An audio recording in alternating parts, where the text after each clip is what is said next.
مال اور اولاد بہت ہی خوبصورت نعمتیں ہیں and most sought after blessings of اللہ سبحانہ و تعالیٰ.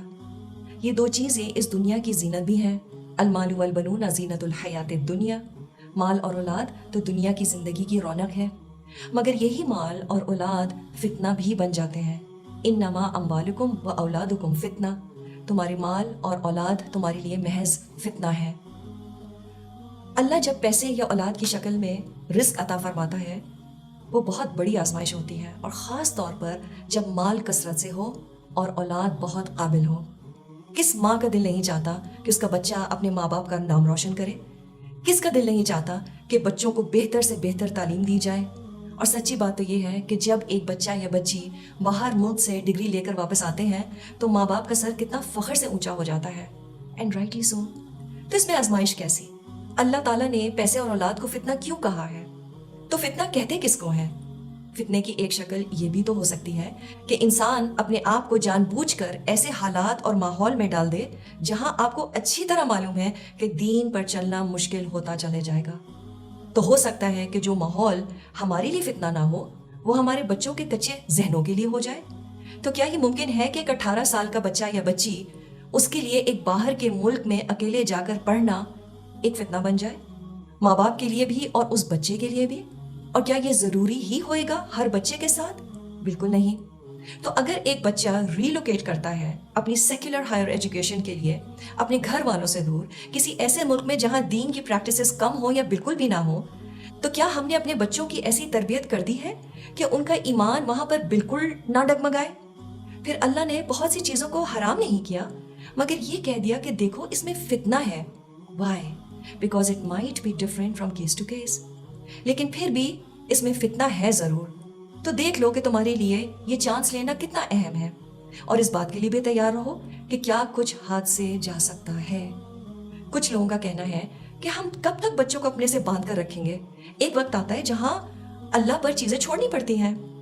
I have yet to come across a mother جو اپنے ناسمجھ بچے کو بالکنی کی ریلنگ پر بیلنس کرنے دے یہ کہہ کے کہ اللہ پر چھوڑ دیا ہے. تو وہ چیزیں جو نہ اسلام میں فرض ہیں اور نہ انسان کا رزق یا معاشرے میں ایکسیپٹنس اس پر ڈیپینڈنٹ ہے، اس میں آخر کتنا ضروری ہے کہ ہم اپنے بچوں کے ایمان کو ٹیسٹ کریں، اور اس سے زیادہ یہ کہ ہم اللہ کو ٹیسٹ کریں. اب تو کچھ سکولز میں جو بچہ باہر پڑھنے نہیں جا رہا ہوتا ہی is literally looked down upon. اگر ہم واقعی کچھ طور طریقوں کو غیر اسلامی سمجھتے ہیں، مثال کے طور پر فری مکسنگ یا ایسی گیدرنگز میں اٹھنا بیٹھنا جہاں الکوہول اور نہ جانے کیا کچھ عام ہوتا ہے، انفیکٹ جو نہیں کر رہا ہوتا وہ کچھ بے وقوف سا لگ رہا ہوتا ہے، تو وہ بچہ جو اپنے شہر میں ہی پیئر پریشر کو ہینڈل نہیں کر پا رہا اسے پردیس میں بس اللہ بچا لے گا؟ کم آن، ہو آر وی کڈنگ؟ اور اللہ تو اتنا مہربان ہے کہ وہ پھر بھی بہت سے بچوں کو اس گن سے نکال کر واپس ہمارے پاس لے آتا ہے. اور اگر آپ کا بچہ انٹیکٹ واپس آ چکا ہے تو پلیز روز شکرانے کے سجدے کریں، کیونکہ ہم نے کوئی کسر نہیں چھوڑی اس بچے کے ایمان پر چانس لینے کی. کچھ لوگوں کا کہنا ہے کہ ہمارا اپنا ملک کسی ویسٹرن سوسائٹی سے کم نہیں ہے، تو کس رین فارسٹ میں اپنے بچے کو لے کر جائے؟ جی یہ بالکل صحیح ہے کہ ہمارے اپنے حالات بہت خراب ہیں اور اسلام دور دور تک کچھ گھرانوں میں نظر نہیں آتا. لیکن اگر کوئی بچہ سلپ ہونے لگتا ہے تو کم از کم اس کے ماں باپ زیادہ نقصان ہونے سے پہلے اس کو تھام تو سکتے ہیں. A caring family around you makes a big difference. کچھ لوگ خود ریلوکیٹ کرتے ہیں تاکہ وہ بچے کو وہ گھر کا ماحول وہاں پہ دے سکیں، اور ہم یہاں ان بچوں کی تو بات بھی نہیں کر رہے جو پلے بڑے ہی ویسٹ میں ہوئے ہیں اپنے گھر والوں کے ساتھ. اینڈ انڈاؤٹیڈلی کچھ علاقے وہاں کے ہم سے بہتر ہیں دینی پریکٹسز میں. So it's not about us being better Muslims than them. لیکن گھر سے اتنا دور بچہ اگر بڑی مشکل میں بھی پڑ جائے، بری صحبت میں پڑ جائے، usually by the time parents know about it, if they know about it, the damage is sometimes irreparable. کتنے بچے جو ویسے ہی دین سے ذرا لوک وارم تھے، جن کو اپنے گھر کا ماحول ذرا گھٹا ہوا لگتا تھا، against the awesome western way of life لگتا تھا، ڈو یو ریئلی تھنک کہ وہ یوں آزاد زندگی گھر سے دور گزار کے دین پر آ جائیں گے؟ سیریسلی؟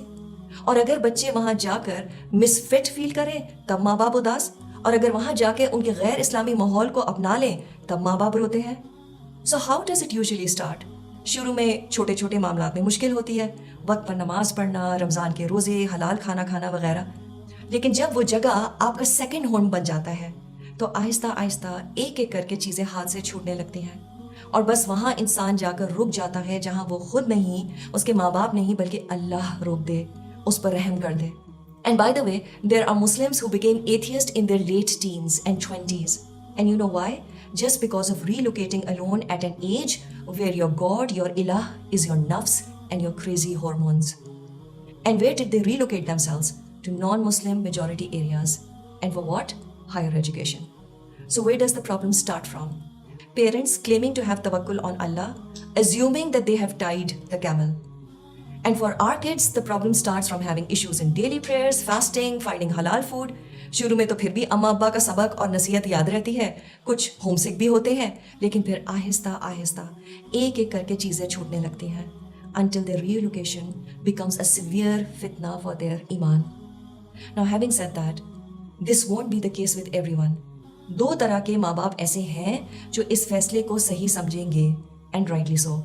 ایک وہ جن کے لیے نماز نہ پڑھنا, مکس گیدرنگز, ان لوگوں میں مکس کرنا جو ڈرنک وغیرہ کرتے ہیں, گرل فرینڈس ہونا پرابلم ہی نہیں ہے.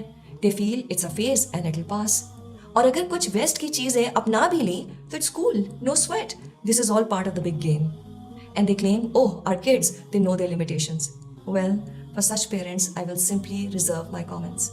لیکن ایک اور سیٹ آف پیرنٹس ہیں جن کے بچوں کی تربیت ایسی ہوئی ہوتی ہے, ان میں وہ میچورٹی ہوتی ہے جس کی وجہ سے وہ ایسی جگہ جا کر اپنی ذمہ داری کو زیادہ محسوس کرتے ہیں, because they are now representing Islam. الحمد للہ. لیکن ایسے بچے آٹے میں نمک کے برابر ہوتے ہیں. سو یس, واٹ بیکمس اے فتنہ for one person can become a source of guidance for another person. تو ہر شخص کو اس کی اپنی اسٹرینتھس اور ویکنیسز پر دیکھنا پڑے گا, اور اس کا بہترین فیصلہ ماں باپ ہی کر سکتے ہیں, because it's their accountability in front of Allah subhanahu wa ta'ala at stake too. ایک ماں خاص طور پر سینس کر لیتی ہے کہ اس کے بچے میں کتنی ریزیلینس ہے, اس میں دین کتنا ٹھکا ہوا ہے, کیا وہ واقعی اس بڑے جہاد کے لیے تیار ہے. Let's be honest and ask ourselves, is my child really ready for this? And am I ready for the consequences of this decision?